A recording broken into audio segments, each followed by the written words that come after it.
Offside, obrolan fun fact seputar Piala Dunia.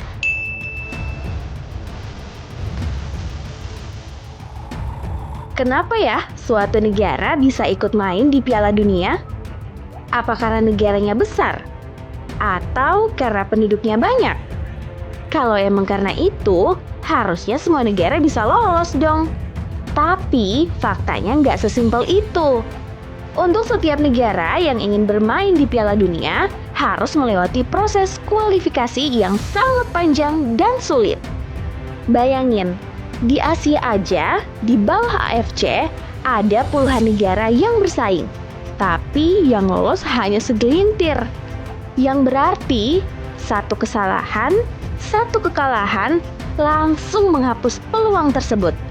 Belum lagi tanding home away, perjalanan jauh, tekanan supporter, sampai konsistensi performa yang harus dijaga berbulan-bulan, bahkan bertahun-tahun. Pada akhirnya, kualifikasi Piala Dunia kembali lagi pada sistem yang kuat, liga yang stabil, dan proses yang panjang.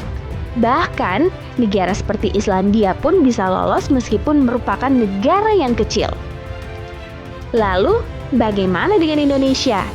Pada Piala Dunia 1938, Indonesia yang pada saat itu masih disebut Hindia Belanda turut serta bermain.